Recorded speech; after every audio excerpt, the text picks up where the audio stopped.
Hello, today I'm going to be presenting on the silent crisis of sleep health.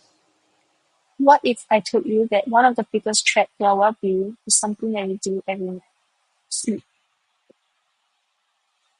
But before we dive any deeper, I want to talk about what sleep crisis actually looks like. They manifest in the form of sleeping disorders. Two of the more common sleeping disorders are insomnia and sleep apnea. On the left, we have sleep insomnia, a disorder that makes it impossible to fall asleep or remain asleep. And then we have sleep apnea, which is a breathing disorder where airflow is blocked or reduced during sleep, not allowing the person to have proper rest. Sleeping disorder makes up a huge portion of the silent crisis people face today.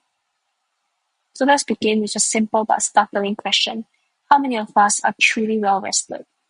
Answer is probably less than you think. In this study of 400 participants, you can see that over 40% of the people in our study have diagnosable sleep disorder. There's nearly 4 in 10 people that suffer from sleeping disorder, and this shows that this is something that has to be addressed. Diving deeper into who is most impacted by sleep disorders, we can see that working age adults at the age group of 41 to 50 or 51 to 60 often have higher sleep disorder risk.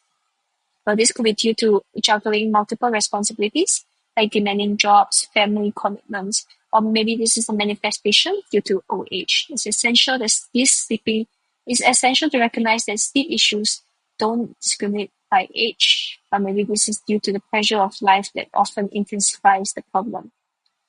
Here we can observe the distribution of sleep quality. Individuals without a sleeping disorder exhibit a pronounced high peak in quality, while those with sleeping disorder display broader and lower curves.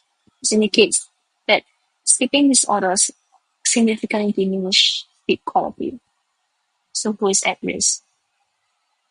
Well, sleeping disorders can actually vary across different occupations. We have nurses who primarily suffer from sleep apnea at over 80% of them diagnosed with sleep apnea. And then we have salespersons that has the highest rate of insomnia at over 90%. And then we have teachers who are facing 67% of them are facing insomnia.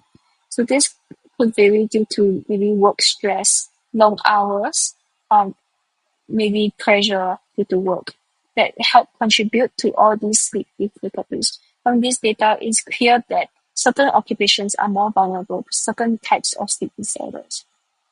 Additionally, from this study, we learned that those who are overweight are more susceptible from having sleeping disorders.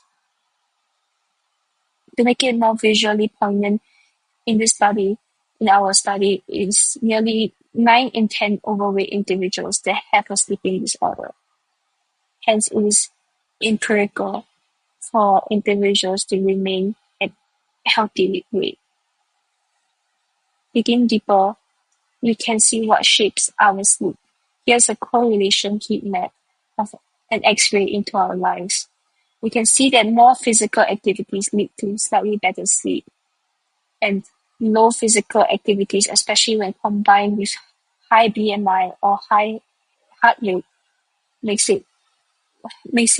individual have lesser and poorer sleep quality. You can also see as stress goes up, both sleep duration and quality drop sharply. And sleep duration and quality goes hand in hand. So people who sleep longer almost always report having better sleep quality. So realistically, what can be changed when it comes to sleep health?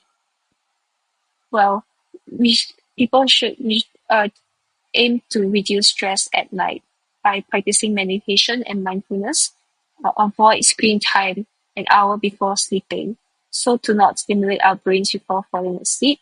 And regardless of different occupation, no matter how irregular your schedule or work pressure is, it's empirical for people to adopt good sleeping hygiene and routine.